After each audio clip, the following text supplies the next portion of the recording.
Forget all you know about podcasts. We welcome you to an experience uniquely different. Please join us for our coverage of all entertainment on the fringe of society. The candles are lit, the lights are down low. It is now time to welcome our host as he steps up to the pulpit. The sacrifice has been prepared for the midnight black mass.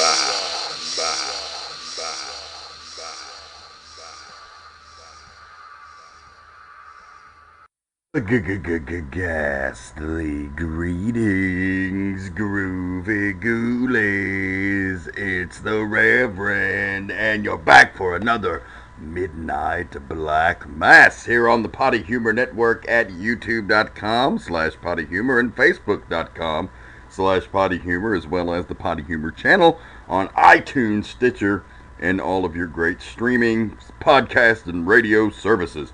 Also, you can catch us every Sunday night at 11 p.m. Eastern on Beyond Ringside Radio at beyondringside.com. And what an episode we had last week. The incomparable Les Thatcher joining the program. Such a treat to have such a true legend of the sport of professional wrestling. He was just featured on the WWE Network documentary highlighting the Shield and the man he trained, Dean Ambrose. Had a great wrestling history lesson. You definitely want to check that out. If you missed it, it's there on the archive. That's why you need to subscribe. You will never miss an episode that way. And you won't have to feel like one of the kids who got left out of the party. And you have to go get caught up and find out what's hip and what's happening. No, you click the subscribe button on iTunes or on Stitcher. And we're there for you. We're delivering each and every week. Having a great time with the resurgence of the Midnight Black Mass. Had a great time last weekend at Empire Wrestling doing the Midnight Black Mass live. Check them out on Facebook at facebook.com/Empire Wrestling or on Twitter at EmpirePW. My guest was the Strong Style Psycho Tank, who had some strong words for Mr. Bobby Hayes, who put him out of action now 2 times over the course of the last 6 months. And these 2 men are going to brawl, and they're going to brawl in a major way this Saturday night at the D1 Sports Training Complex in Chattanooga, Tennessee.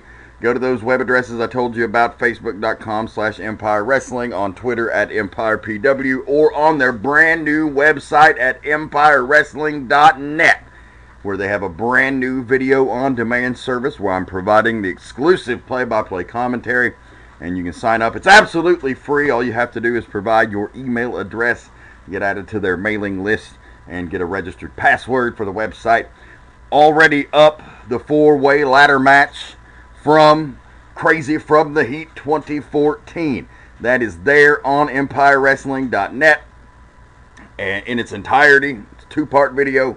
They also have the pre-show match from Crazy from the Heat featuring Chris Crunk taking on Ryan Vega. All that's there, and there's more content to come. I'm told this week's main event from Empire, which was the Temptation, Shaun Tempers, defending the Empire Championship against one half of the Wild Stallions, the Empire Tag Team Champions, Chris Gans, in what turned out to be a hell of a match. Chris Gans, let me tell you, this guy's a comer. Over the last 3 weeks, he won the 4-way ladder match by himself. It was a 4-way tag team ladder match. His partner, Corey Cox, had the shit beat out of him in the locker room before the show. And so Chris Gans goes out there and he fights 3 other tag teams on his own because it's a ladder match. Hey, only objective is to get up there and grab the belts. So he did it. He defied the odds, this kid, and he became Empire Tag Team Champions with his partner Corey Cox, who was out on the injured list for the night. But still, he won the championships for him and his partner. And then so he goes, and then he gets a shot at the Empire Heavyweight Championship, one-on-one. It's not scheduled as a title defense. He came out earlier in the night. They were just celebrating their victory. Tempers reigned on the parade, and he challenged Chris Gans to a match because he was tired of hearing about his success story. Gans said he already had a match. They did. They had a tag team title defense against the former champions, the Hatriots, and they retained.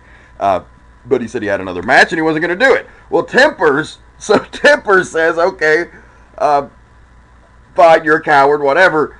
Corey Cox, his partner, says, hey, he might be more interested if you put the title on the line. So Tempers, not one to let anyone question his manhood. Certainly, he came to the challenge and he put the title on the line. And let me tell you, Chris Gans almost ended that 8-month undefeated streak. He almost became Empire Heavyweight Champion, and he definitely proved that he could hang with the top stars in Empire Wrestling. So keep your eye on that kid.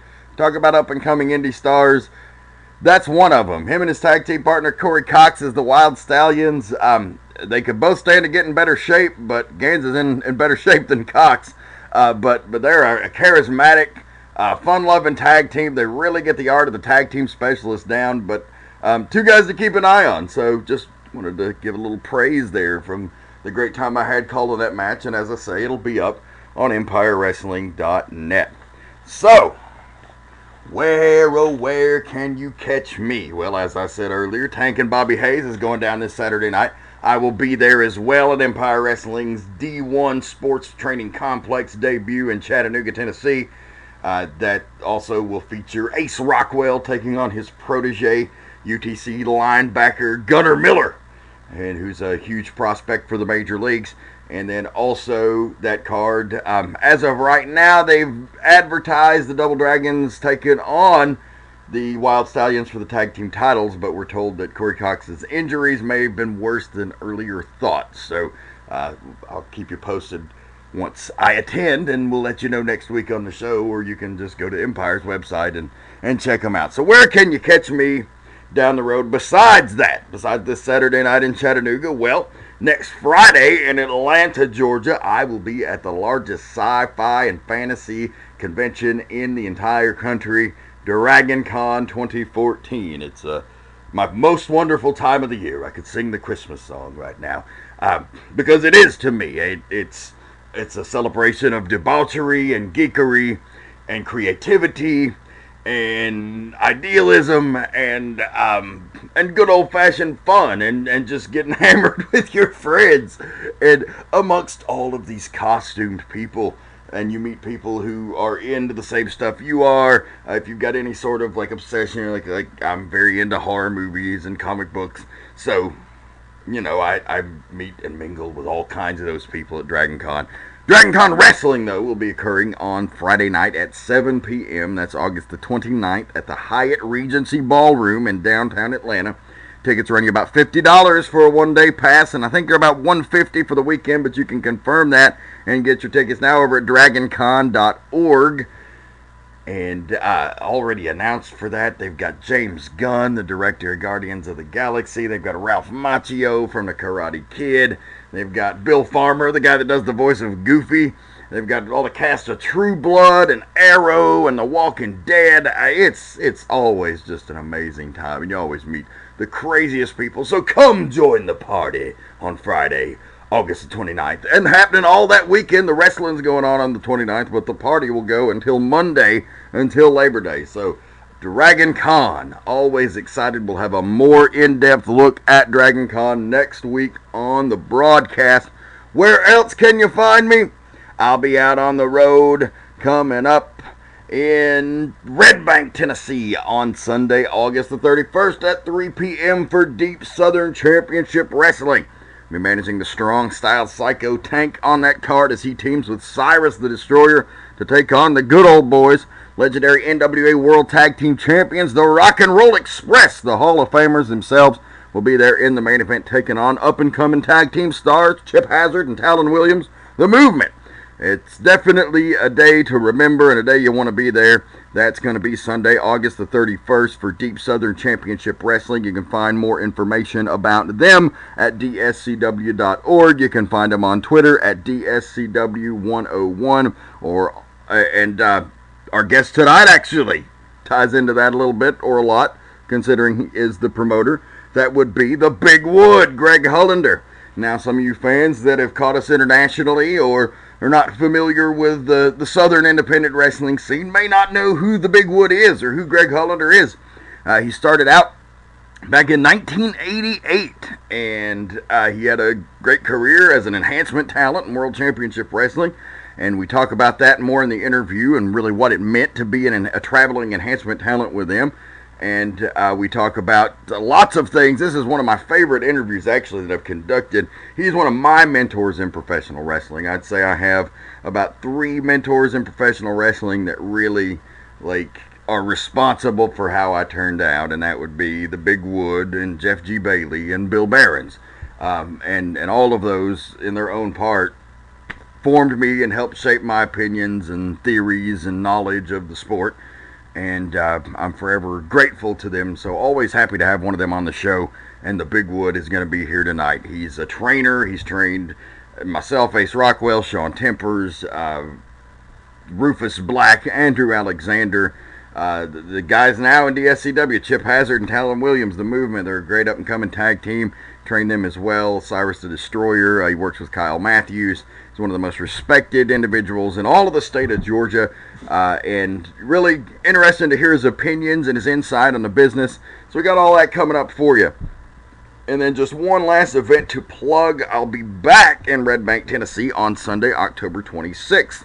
This time for the AIWF Wrestling Showcase. It's an event featuring wrestlers from all over the country. The AIWF's the sanctioning body similar to the NWA, and they have lots of different talent representing the various promotions.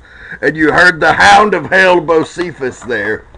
He's wrestling around with my smaller dog, Buck, here in the Potty Humor Studios. There at the compound. We got everything calmed down over there, guys? We good? Can I continue? Is that all right with you? All right, then. So, anyway, October the 26th, also a Sunday at 3 p.m. at the TWE Arena in Red Bank, Tennessee. That's the AIWF Wrestling Showcase. Look them up on Facebook at AIWF Wrestling. All right, it's time for the Rev's Rant before we break off and come back to our guest, the Big Wood. So, what am I going to rant about this week?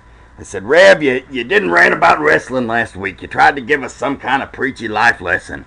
I know it happens from time to time. I get introspective. I'm in my 30s. I'm starting to feel my mortality. So every now and again, I like to have a deeper discussion than just talking about the wrestling business. But I'm back on track tonight, folks. I'm back where you want me to be. And I'm sorry that the train skipped off the tracks just a little bit. But we're back at the station now, folks. So what I want to talk about is fly-by-night promoters who cancel more shows than they run. Gets a little bit irritating from time to time when, as not a current promoter, I only experimented in promoting during the NWA Chattanooga / Pro Wrestling Chattanooga days for about 2.5 years. We had a decent little run there. But before that, I ran one show, and I said, fuck this, I'm never doing it again. And, of course, I went back on that. That's a whole other story for a whole other time. But it's frustrating as someone who tried to be a legitimate promoter, and I think anyone who worked for me, and there was a lot of guys with a lot of credibility from all over the country, would say that I fell into that category. They always got what they were promised. The events, for the most part, turned out well. We never lost money. We never screwed any of the boys. So, we managed to go for 2.5 years on our own money. And we survived on the profits that we made. And we moved to another location. And the town was dead. And we couldn't go back to the other one. It just killed it. So, lesson learned, whatever. I've got no great interest to get back into promoting. But when you do have guys like the Big Wood and Franklin Dove with Bill Barron's help down at NWA or down at Anarchy Wrestling now. And when you have guys like the Mullinax family who run Empire Wrestling, when you have these legitimate, credible promoters, and of course the greater indie shows. These are the regional shows that are respected and have some quality, because you get on that regional level and it's like the Wild West. You don't know what type of quality you're going to get. You might get some dipshit who's never been trained in his life. You might get a card full of great talent. And so we try to focus on helping out these promoters that are doing it right and doing it legitimately. And so when you have these fly-by-night guys, they come, they rip into a town, they promise every name under the sun, a budget they're clearly not going to draw. They get sponsorships, they might, but they're paying out tens of 20s of thousands of dollars in talent budget. on no TV, on just a one-time spot show. You just come into the town, but you hope that all the names will draw, and you hotshot it. Ticket sales aren't what you want them to be, or some other fucking excuse, and you cancel the show, and you burn out the town, you burn out the sponsors, you ruin it for the wrestling fans in the area who, I still am, always will be a wrestling fan, first and foremost. I love this shit with every part of me.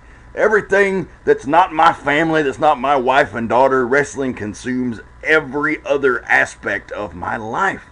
And even then, sad as it is, sometimes the family has to fight for attention, especially when it comes to scheduling and trying to make a legitimate career. You got to sometimes sacrifice that time with them to get out there and get high-profile bookings and do that. So, anyway, I'm getting off the topic here, but what I'm saying is that fuck you guys that come in here to these towns and do this shit, because it's not cool and you're not helping the business. And I'm sorry, to me, the long-term health of the wrestling industry is more important than making a one-night quick buck. That's why you rarely see me work for what I call money marks. I have a respectable fee that I command, and it's not something that a WWE guy or somebody that's been on TV commands, but I've been doing it long enough to expect something. And if it's someone who's done something for me or I owe a favor to, then maybe I'll work out something else with them. But otherwise, I'm going to expect what I expect. And these promoters, they fuck it up for everybody. And so it's quite unfortunate. And I really just wish they'd fucking stop. And that's, there's the argument, age-old argument about regulating wrestling. And it's... You can regulate it, but as long as you're regulating it with government stooges who don't know a damn thing about the industry, then they're not going to be effective. They're not going to do anything. All they're going to do is exist to take money. And that's all they do now. If it was regulated by people in the industry, respectable people who knew the business inside and out, that's a different story.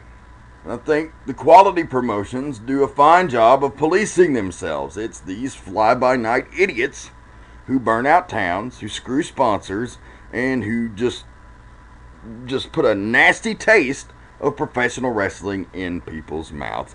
That's all for the Revs Rant. We'll be right back with a Big Wood here on the Midnight Black Mass. Don't you dare go anywhere. I'm gonna get ya. Hi, but not too high. This is George Carlin. I'm sitting here. I have on a yellow hat, a pink shirt, dark sunglasses, and an earring in my ear. And I'm going to tell you not to get into heavy drugs. Well, it sounds bizarre, I know, but there are other things to do with your life, other things to help you make it. Heavy drugs make it all worse, and they help you die.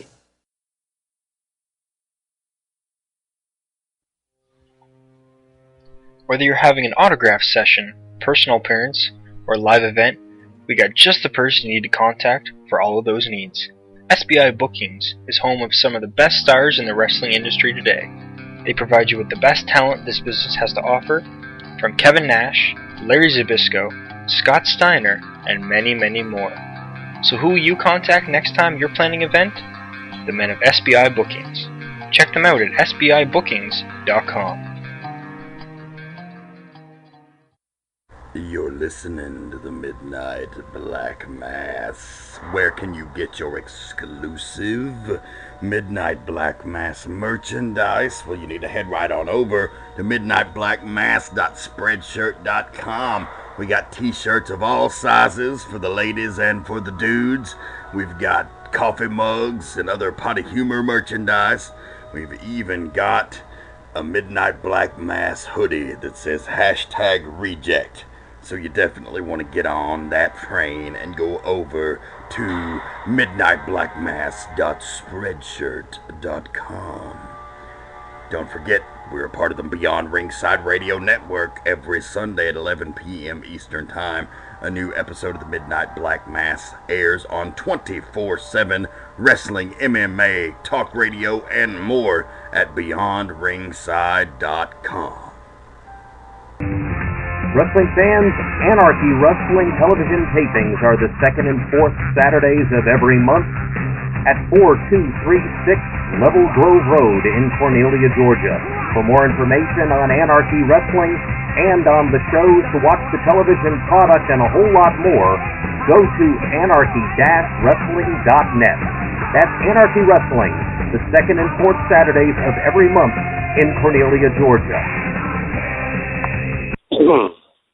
And we're back on the Midnight Black Mass. I'm taking a lovely evening stroll around the compound here at the wee hours of the night. And at this time, we have our special guest for this evening on the line, a true mentor of mine in the professional wrestling business, a guy who's worn all the hats. He was a wrestler, and a great one at that, in my opinion, quite ahead of his time, a well-moving big man who did things that people in his area weren't doing. He went on to become a well-known trainer of professional wrestlers like the Temptations, Shaun Tempers, and Ace Rockwell, and Andrew Alexander, and a whole host of others. And he now is a promoter and owner of Deep Southern Championship Wrestling, which is doing well for itself. My dear friend, the Big Wood, Greg Hullander. Welcome to the show, brother. How you doing, brother? Glad to have me tonight. I'm glad to be on. Hey, I'm so happy to have you.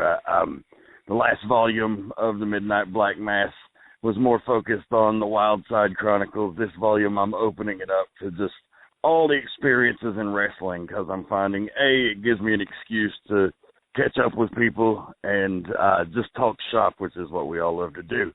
So so happy to have you here, and let's just get right to it, man. Let's go back, because you had a pretty extensive wrestling career.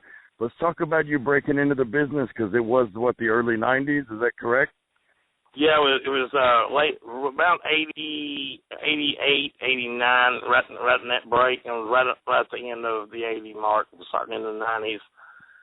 I trained in Dalton, Georgia for a man called Clarence Keith and John Cowart. They owned a promotion called the Mountain Wrestling Federation. And I trained there, trained about probably 10 weeks under a guy named Sonny Hartless. You know, he taught me the 10 things he knew how to do. And I kind of picked up stuff from other people and started training and learning every chance I got. Now, you talk about 88, 89. That was sort of the last window of time, probably the last 5 to 10 year period, I'd say, around that it was still mostly a closed business. So what sort of reaction were you met with then trying to break in versus guys today? Yeah, we back then we kept kayfabe a lot. You know, of course, the internet was probably hadn't really got kicking for another 4 or 5 years after that. We pretty much, you know, kept separate coming into shows, and you know, we didn't go places together or anything like that. I mean, you know, we pretty much had to keep it kayfabe or we lost our job.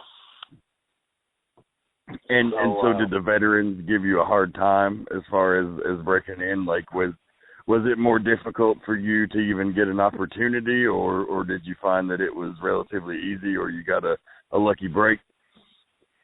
Well, back then it was more of a big man's game, and I was about, you know, 5'10", 5'11", 185 pounds. So, yeah, it was a difficult, you know, stride. You know what? You know, everybody that I worked against and wrestled against was, you know, at least 6 foot tall and about 200 pounds. So, it was a different game, and wrestling was different then. You know, it was more bruiser brawling type, you know, than some of the high spots and stuff that we have nowadays.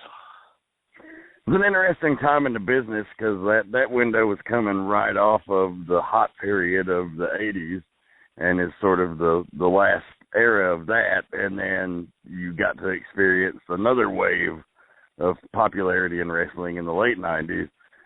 So you got to see the business sort of from all different angles there. Who were some of the veterans that helped you along the way? Who were some of the old-timers that were out there on the circuit when you were coming up that may have given you some advice or helped guide you along the way? Well, you know, I did a lot of when I was younger. I would do whatever I could to try to get a booking and stuff. And I got hooked up with Ted Allen, and he's been dead 4 years today. Got hooked up with Ted Allen, so he took with me. I helped set rings up, and I did shows and stuff, and I learned a lot from him, a whole bunch. And then a guy called Larry Santana, he did jobs for WCW called as Larry Santo. Oh, I guess you probably remember him, don't you, Dan? Oh, yes, Larry Santo was one of the well-known enhancement talent of the days. And actually, let's talk about that, because that's something that you did, and I think it's a good window to bring that up. You worked a little bit as an enhancement talent. You worked around a lot of those guys like Larry Santos and Pat Rose. And, I mean, Pat was a hell of a worker that Pat had was run. Amazing. He was amazing. He was big in Continental, Pat was. Yeah, him and Randy Rose did the Rose Cousins deal there. And I mean, so a lot of those guys were headliners in smaller territories that they later become known as enhancement talents. And now you see guys on the internet bitching, oh, so-and-so's a jobber. He gets beat every week. He's a jobber. And it's like it's an insult. And you kind of know the real meaning of that. And I kind of like you to enlighten our audience about that.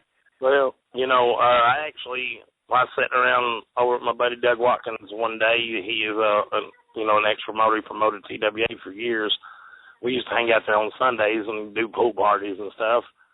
And Larry Santana called him. They goes, oh, we're needing somebody to travel, blah, blah, blah, So I'm like, I jumped all over it. So I was excited, I mean, a lot of guys in this business, they can bitch and moan and groan all they want to, but they've never drawn a Ted Turner check, you know what I'm saying? So at that time,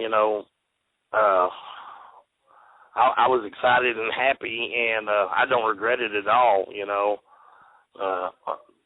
doing, I guess, as the guy calls the job, but, I made anywhere from, 150 to 225 a night. It depends what we did, and I was pleased to do it, and it helped me a lot seeing wrestling at a bigger stage than the independent circuit.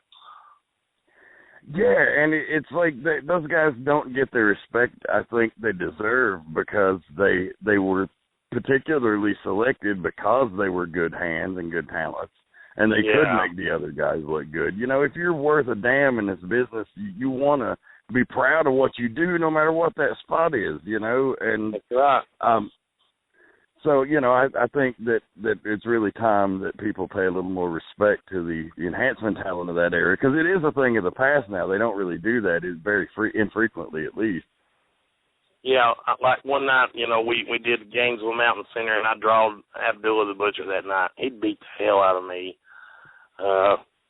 Stood on my head, and I think they give us 7 minutes, and Abby doesn't like to go that long, so I don't regret doing it. But that night, all the guys used to stay at the Hojo there in Gainesville, and they had a little bar there, and we'd party a little bit and stuff. And I think it was Arn Anderson, Tommy Rich, it was the Diamond Stud then, which is went on to be what did he end up going on to be? Diamond Stud, Scott Hall, Razor Ramon. Scott Hall, Razor Ramon. He was there. And a bunch of the guys were there. Bobby Eaton and stuff, and we were partying, and we were all sitting there around the Arn, and he was sitting there buying us drinks and stuff, us jobbers and or enhancement, whatever you want to call it, and he proceeded to sit and go on for 30 minutes about how much he appreciated us guys and how we made them look good and how we were good for the business, and that's a memorable thing in my mind from then. I'll never forget that. Oh, how could you? I mean, like I said, that's the epitome of being a guy just wanting to do the best you can at the spot you're given, and you're fortunate enough to be around at that level when you could earn a living doing that in independence. Not quite so much anymore, other than a select few, and that's unfortunate, but the way it goes. You brought up Ted Allen, and you did mention, and we would be remiss if we didn't pay tribute to him tonight, it being the anniversary of his passing. You know, and you said he learned a lot about him, or learned a lot from him, rather, and just, like, what was the most important thing that Ted Allen taught you about the wrestling business? You know, Ted taught me how to cut corners on the road, how to save money. I mean, that don't sound like a very important thing to do, but when you're trying to get by, you know, you're trying to get by, that helped a lot. But he also taught us the importance of a ground game and solid mat wrestling. You know, a bunch of us guys over in UEW over in Chattanooga and stuff, we used to get together and all give Ted, you know, $10, $15 a piece, and he'd work with us forever, teach us all kind of mat stuff. And, you know, and I appreciate that. You know, I learned a lot about psychology. I learned about promoting. He taught me so much. And then he introduced me to my buddy Randall Brown, which lives over in North Carolina, which used to be one of the announcers for Superstars of Wrestling. Y'all, you remember that used to come on Channel 69 out of Atlanta? Yep, I do. Well, he hosted that show.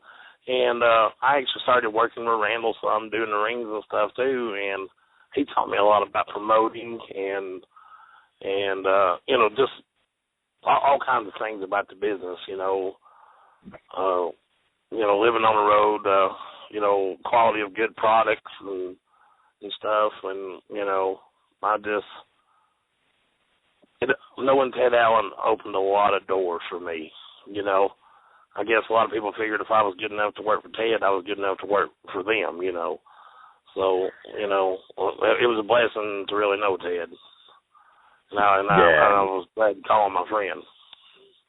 Yeah, I know you two were tight, and we've been paying a lot of tribute to Ted on the show lately. We had Kyle Matthews on a couple of weeks ago, his prized protege, and I know you kind of been working with Kyle since Ted's been gone, and I just, you know, just to kind of, this is off the wall, out of context here, but I'm very proud of Kyle, and what are your thoughts on him as a performer and where he's going? Well, you know, the only thing that's keeping Kyle from getting a big job is his size, you know. Kyle's got what I call that it. You know, some guys have got it and some guys don't. Some guys got to work hard at it, and some guys, you know, it just comes through naturally.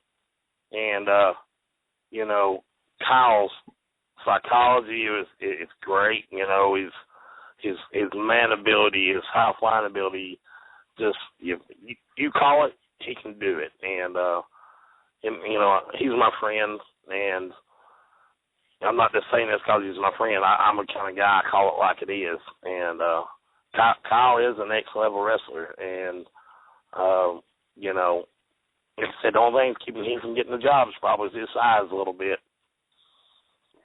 Yeah, I mean, guys, you know, like Daniel Bryan and Rey Mysterio and others over the last decade have really opened doors for the smaller guys. But Kyle is on the very small side. He's definitely, as you said, he's got that it factor, and he's very adaptable. And we talked about that on the show, is that, you know, his psychology is just really always based on where he's at, who he's working with, who he's working in front of, you know, and therefore he tries to make himself the most versatile player that he can be to get the most opportunities. So you talked about when learning from Ted, mat wrestling, and man, do I wish there was more of that today. Like, I'm not the biggest fan of just, like, Briscoe and Funk is awesome, you know, I mean, it's amazing stuff, yeah. But, you know, that, like, I'm more of a fan of the Tennessee style and the wild stuff, but you know, like, it takes all of it. I'm a firm believer in a good mixture of old school and you know, and the new stuff. You know, I'm an older guy, but I'm not so close-minded that I know that the new stuff gets over, and that's what people want to see now. I was like you. I was raised on the Tennessee stuff. I was a Goulas man, and I was raised on Goulas wrestling, and that'll always be the best stuff for me. There wasn't a better baby face in the world than Jackie Fargo, and he didn't have about 3 moves in his whole array of moves. but my God, was he the most over. Like he sure was. And they could throw a punch, golly. And, two lost arts right there that we can talk about: the art of the punch and the art of mat wrestling. You see 50 punches in a match that don't mean anything, and you see little to no mat wrestling anymore, even all the way, like all around. And except for Ring of Honor and Dragon Gate, those guys are doing a lot of it, but the standard on the indies, it's not really there. Well, yeah, it's so much lack of training, and what's bad, 90% of the guys in the indies can't throw a damn punch. They couldn't throw a punch. If they was throwing punch for smell, they couldn't, for shit, they couldn't even get a smell. Especially after they've been wrestling about 3 minutes, they looks like they can't even lift their damn arms up anymore. Have you not noticed that, Dan? Watch these guys after about 5 minutes, you're looking like, wow. Throwing a punch and throwing a punch. I was watching a match you called the other night. It was a hell of a match. I watched that ladder match from down at Empire, and it was a hell of a match. But after about 6 or 7 minutes, them guys, it's like they had weights on their glove, on their hands when they was trying to throw in punches. That's conditioning and technique. Technique, space it out, baby. I'm a firm believer. And when I throw a punch, I draw back. You let them see it from a long way away. And you hit, and then you let it register a while. I hate to see a guy go up there and punch somebody 30 times. And I just think it looks like crap. I think a good, slaw-drawn, solid punch, and then, wait just a second and hit them again if you're going to, You got like Terry Funk or Dick Murdoch could make one punch and turn it into a 5-minute long spot. It's not it's not the art of just throwing it, but also the art of selling a punch and selling a punch. One of my old favorite spots is I used to do this spot was the old Jerry Lawler spot. You remember where rake the eyes and do the wild swing, and Jerry would antagonize them, and, yes, miss and. Jerry would do that about 7 or 8 times, and finally they connect with that one big punch, and then some bitches would just blow the roof off the place. Yeah. You talk about a guy that can throw a punch still. Lawler is probably the best punch in the history of the business. Oh yeah, I'm a big Lawler mark. I can't help it. I mean, I was talking to a guy about this the other day.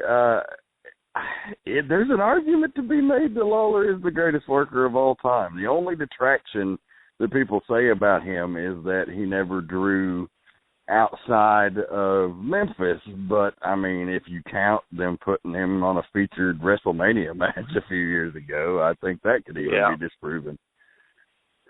Well, there's not been as many when he was babyface in Memphis. There's probably not been any bigger babyface ever got over than him. And then when he was heel, they hated him too. So he drawed money on both sides, working heel or face. That's the way I feel. On a weekly basis, mind you, and that's not a slight against what WWE does now because they're global, but they come to town twice a year maybe. Then they were pulling it out every week. Yeah, they were selling the Coliseum out every weekend. Lawler was, they were there to see Lawler win or get beat, and they didn't do it at world class. And WCW couldn't give tickets away there towards the end and fill it up, and Lawler did a lot of things over in Memphis that couldn't be done anywhere else. Like I said, he sold out the Coliseum all the time. We're talking a mishmash of pro wrestling with the Big Wood here on the Midnight Black Mass. If you're just tuning in on the Beyond Ringside Radio Network, or if you download us on iTunes or Stitcher and you just spaced out or went to the kitchen, we're listening to the Big Wood.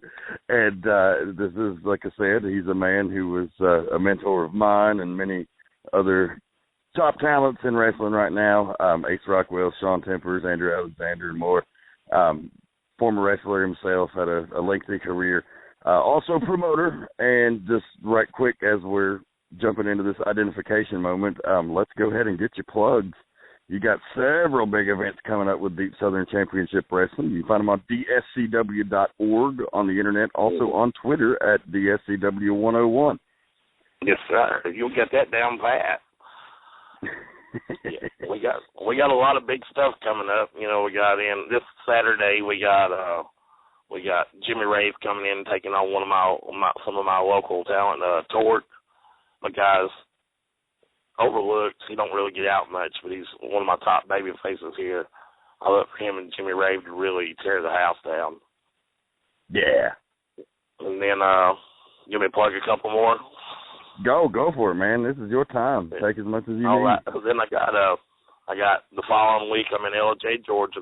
This week in Blue Ridge, Georgia, at the Farmers Market. Then next week I'll be at the at the Rec Center in LJ, Georgia, at 8 p.m. We got the Rock and Roll Express coming in, taking on the All Star and Chad Case. Rock and Roll Express. Everybody in wrestling knows who they are. 8-time World Tag Team Champions. Then the day after, Sunday the 31st, and going to be in Red Bank, Tennessee at the TWE Arena. You'll be on that card, matter of fact. Then we got the Rock and Roll Express taking on the Movement, a good tag team out of Chattanooga that I use regularly. Got you going to be there. Got Tank, it's going to be with you, Cyrus the Destroyer. Let's see, I'm trying to think who else I got. I got the Brothers Fusion will be there, and a bunch of other really good talent. I don't think you can miss that. I do. Yeah, very much looking forward to it. I got one thing that I just finalized today that I'm real excited about. October the 11th at the Farmers Market in Blue Ridge, I'm running my first all-woman show. Wow. I got women coming in from 4 different states, so I'm really excited about that. And then we got the Les Thatcher Camp once again coming on September 13th. We got wrestlers signed up for it already out of 6 states, so there'll be a bunch of good wrestlers from all around the South going to be here wrestling that night. So got a lot of good stuff coming up. Yeah. I'm looking forward to making it down for the Thatcher Camp. I'm hoping to come down. I'm trying to work it out right now, but it's looking favorable. So I'm hoping to come down and visit with Les for a minute. I hadn't seen him in a while, and I had a good time catching up with him last week. Been plugging that Thatcher Camp for 3 weeks straight here on the Midnight Black Mass. Wrestlers, I know a lot of you listen to the program. You need to get in on that. How many spots we got left, Wood? I had 30 spots. I'm right at 30 right now, but if I get more guys, I'll add another ring. I done got 2 rings put up. If I get about 10 more guys, I'll put 3 rings up. I got access to 3 rings, so, I'll probably set it off at 40. Yeah, because I figured I can put up 3 rings if I have to. Outstanding. So you heard it there, folks. Get in on that. It's already at capacity, but the Big Wood, being the kind and generous ambassador to professional wrestling that he is, going to still let you get in on that if you want. It's only $25 for a day. You cannot beat that. It will give you the wrestling education of a lifetime. Yeah, I guarantee you won't take the Thatcher Camp and get lunch and bottled water for that price anywhere. But one thing I've been lucky and blessed up here in Blue Ridge. I got some sponsors and stuff up here, so they help me out on events like this, so I can make it affordable. And I'm just wanting to give back to the wrestling world, dude. I had guys like Ted and Larry and Richie Dye and a lot of them other guys. When I was coming up, showed me the way and taught me stuff. And I'm just wanting to give back to the business. I'm not trying to get rich at this at all. This camp stuff. I'm just wanting to spread knowledge to the guys, and I'm willing to give it to them if they're willing to come and learn. Well, what I was talking about with both Kyle and Les on the show was that there were guys, when we brought him down to Anarchy, there were guys who were already considered of the best workers in the region who did that camp, and it completely changed their approach to the business, and they improved 5-10-fold, and were, you know, competing at a major league level, and that's what you really want to strive for. So it's amazing what you'll learn. You think you know it all, you will feel like you don't know shit after Les Thatcher gets a hold of you. Oh, yeah. I got news for you. You come to a Thatcher camp and you think you really got what it takes, you'll know what you got by the time you leave. I guarantee you'll know what you got. Yeah, and I mean, he's not just busting you. I mean, there's conditioning. That's a big part of it. But it's not just, 5 hours of Hindu squats. He does these very intricate drills that they work on your agility and your timing, and he works with your psychology, and it's such an experience.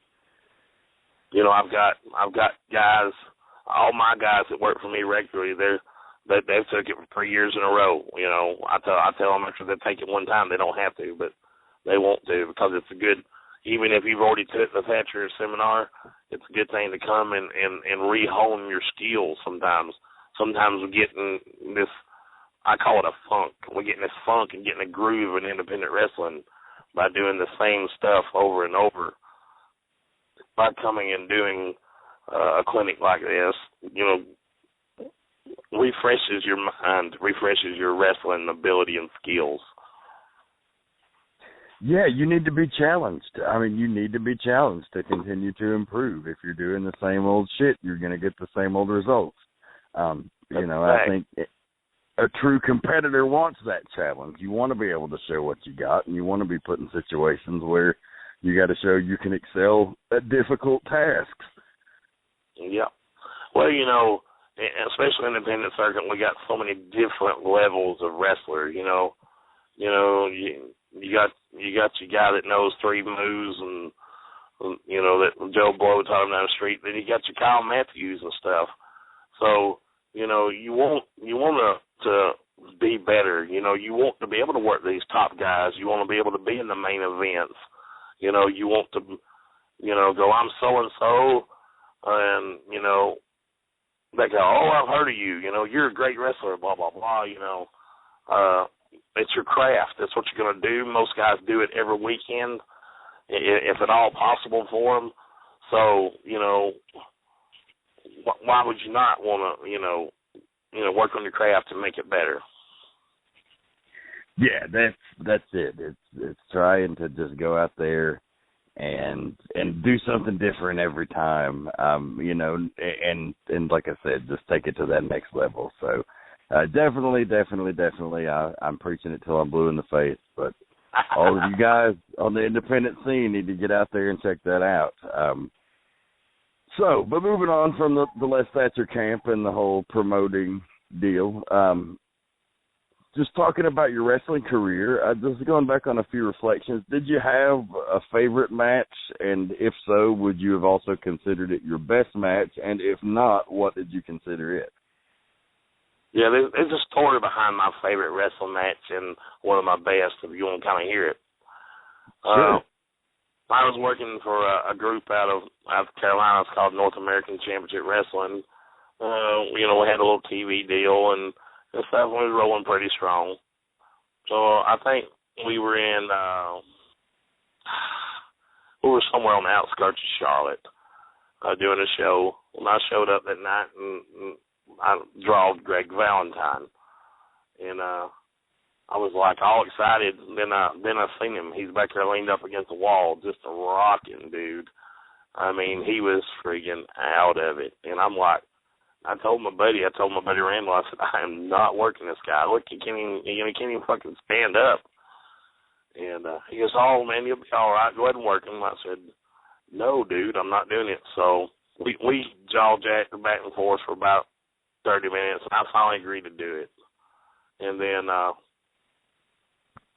we never called anything or anything, just got to finish, and we went up there, and the bell rung, and there's something changed in him. It was just like you cut a switch on, you know what I'm saying? Oh, yeah. And dude, we wrestled so much alike. I mean, we matched hold for hold. Everything flowed good. The psychology was good. I mean, it wasn't a barn burner match by any means, but it was it was a good, solid wrestling match that two guys that were about the same size fed off of each other really well, and that's probably my favorite match of the day, my most memorable match, I guess, too, because the story behind it, because I was not going to work him, and it ended up being, one of my better matches of my career. I mean, Greg Valentine in his day was an amazing wrestler, amazing. I mean, a lot of mainstream fans probably remember him from, God, if you're even old enough to remember that, from, his later days in WWF and WCW. When he was a mid-card, lower-card guy and he was essentially around to put people over, there was a time where he headlined in the WWF and he headlined in Mid-Atlantic. And many other places. Mid-Atlantic, yeah. But just as a wrestler, as a worker, he had a unique style. He was a tough guy, but he also was a technician. He's the son of Johnny Valentine. So very cool that you ended up getting the hammer of old once the bell rang. Oh yeah, I was very pleased afterwards, to be so skeptical to start with. And was the best match? Say it again, Dan. Oh, well, the other part of the question was did you have a best match, and was it different from your favorite match? My best match. Yeah, probably the best match I've ever had, and it's probably my most second memorable match ever. We were doing North American TV, and I wrestled Bobby Eaton. The title was vacant. So me and Bobby were the number 1 and number 2 contenders, and I wrestled Bobby for the title. And Bobby was still pretty sharp then, he was in good shape, and we had one hell of a match. It was a very good match. It was about a 12-minute match. Dude, he was taking backdrops on the floor and all kinds of crazy stuff, dude. He was working his ass off, and it was a really good match. I was very pleased, and I won the match, and I carried the North American title probably, I guess, about 9 months or something like that, till losing it to Tim Horner. So it was. I would say that was probably my favorite match of all time. But go ahead. I'm sorry, I didn't mean to cut you off. I said this is another one of those matches that everything clicked. Well, Bobby Eaton, I mean, one of the absolute best in-ring performers of all time, was still kicking ass till about 2005 in the ring till he started having a heart problem. And just one of the nicest guys in the history of the business. I got a quick Bobby Eaton tale. We were at the NWA 60th anniversary at the Phillips Arena. I got to manage Iceberg on that card, and it was great, like in front of thousands of people there. But the Midnight Express versus the Rock and Roll was the main event, with Midnight had Cornette in their corner and everything. And, of course, Bobby's just so happy to be there. And, of course, he's just this giant fucking legend, and everybody's just in awe of him. And he's just chumming it up, And, of course, when we were leaving and you're doing the proverbial rounds around the locker room where you're shaking everybody's hand, you get to Bobby, and it's like me and Iceberg and Jeff G. Bailey and the crew that was with us, Gunner from TNA and Michael Judas, and we're going around to shake Bobby's hand. He's like, "Oh man, thank y'all so much for having me." Wow. like us undercard guys, it was our doing that Bobby Eaton was there in the Phillips Arena. But yeah, he's super nice guy. There's that story. He's having some health problems. I guess it happens to all of us eventually, though. Yeah, he's been battling health problems pretty bad for the last few years, I've heard. Yeah. So, to talk about you as a trainer, we talked about that a little bit, but you've had some pretty standout students. You trained a lot of guys over the years. You did a lot of it mostly just out of the goodness of your own heart until you started to do, you're like, well, hell, I ought to be able to get paid for this, and you started yeah, this company. No joke. Yeah, I trained a hell of a lot more for free than I did for getting paid for. I guarantee you that. I used to let the guys work it off. Y'all clean the building and stuff. That's what y'all did to train and stuff. And I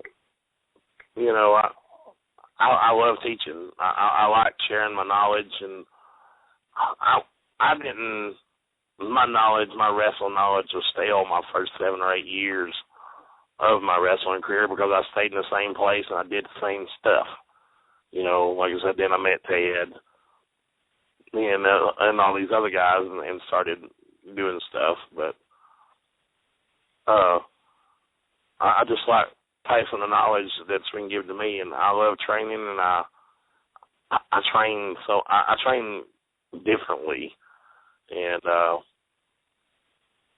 than a lot of people do. It's like I want him like now.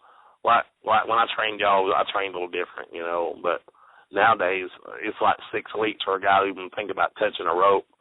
Like I'll have guys wrestling a mat match the first 6 weeks before, after about the first 6 weeks before they even touch a rope, they can do a match without touching a rope. And that's kind of what I'm leaning at nowadays. And then I build on the rope stuff from there, I can't go wrong with fundamentals. There's a severe lack of them. Yeah, well, you're going to – I'm a firm believer because I'm the same way, and you've seen it done. The old saying, you can lead a horse to the water, but you can't make them drink. You can show these guys this stuff all the time. My guys that I use up here regularly that I've trained, I've taught them probably 300-400 different moves and different ways of doing it, but they still – insist on doing the 20 moves that they know, I guess. And, everybody gets that style and what they like to do. And I try to preach to my guys to switch it up, mix something in. Like back in the day when I was wrestling, I used to write it on my armband, like around my wrist tape. I'd write 7 or 8 moves on one and 7 or 8 on the other one that I'd want to do. And every week I would rotate something out. I'd drop 2 and add 2 or something like that. Don't give them the same old stale shit that you see every week, especially if they do see you every week. But, I can go on about that stuff for hours. Well, I'm always game to talk about it. Looks like we got about 8 minutes, 7 minutes left on the show. It's flown by. It always does, man. It does when you're talking about what you love, and definitely professional wrestling has dominated my life for the last 15 years, as it has yours for the last 20-something. 26, I believe. Me and David Young, we always argue. I'll say it's been this many years. He says it's this many years, and I just say, all right, David, you're right. He's usually a year under me, of course. Usually guys been around the business as long as I have say they've been in it 50 years. So they like the wrestling years is like dog years, I think, to some of the guys. 1 year equals 7. Well, it certainly depends on the crew you're running with. But, yeah, I had a few years that aged me, I can assure you. I'm trying to stick with years that age me less now. Yeah. I was really excited you asked me to be on your show tonight. I've done several radio shows, but this means more to me than any of them I've done. I really appreciate you letting me do it. It's my honor, man. I went to see Ninja Turtles tonight, and I'm like, all right, it starts at 9. It'll be done this time. I'll make sure I'll be back. I walk back in the door at like 10:58. It worked out just fine. So Awesome. I was gonna make sure I made it no matter what. Well, I'm thrilled to have you, and would actually like to have you back just because I like these general wrestling discussions. I've talked to, me and Kyle just got off on tangents just talking about different things about wrestling, and talking about the same thing, is bringing him back to just do a potpourri type episode. But we need to do a rant episode. You let me tell you about my dislikes in wrestling. I'd love to do that. Well, we still got a couple minutes left. We got 5 minutes to be exact. So, if you can, in a nutshell, if you can do it in 5 minutes, I think you can. I can tell you a couple things. Go ahead, buddy. Yeah, what are your top pet peeves in wrestling right now? Well, my top pet peeves is shitty training. It all goes from the training. People go, what's wrong with wrestling nowadays? It all starts at the training center. That's where it all begins. I did so many fucking dickweeds out here training people that don't know fucking wristwatch from a damn wrist lock, And I just hate that shit. And that's one of my pet peeves. And one of my other pet peeves is damn 5 different shows running within a 20-mile radius.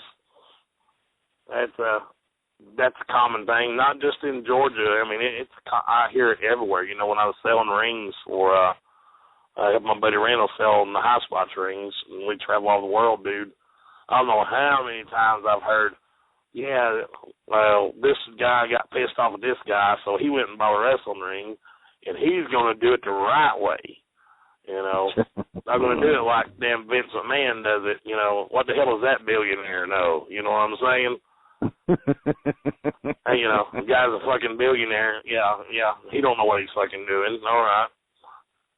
You're financing the wrestling ring. Yeah, like you know what the hell you're doing. Shut up.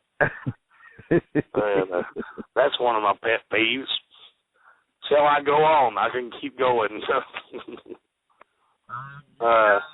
Minutes, so yeah, hit me with one more at least.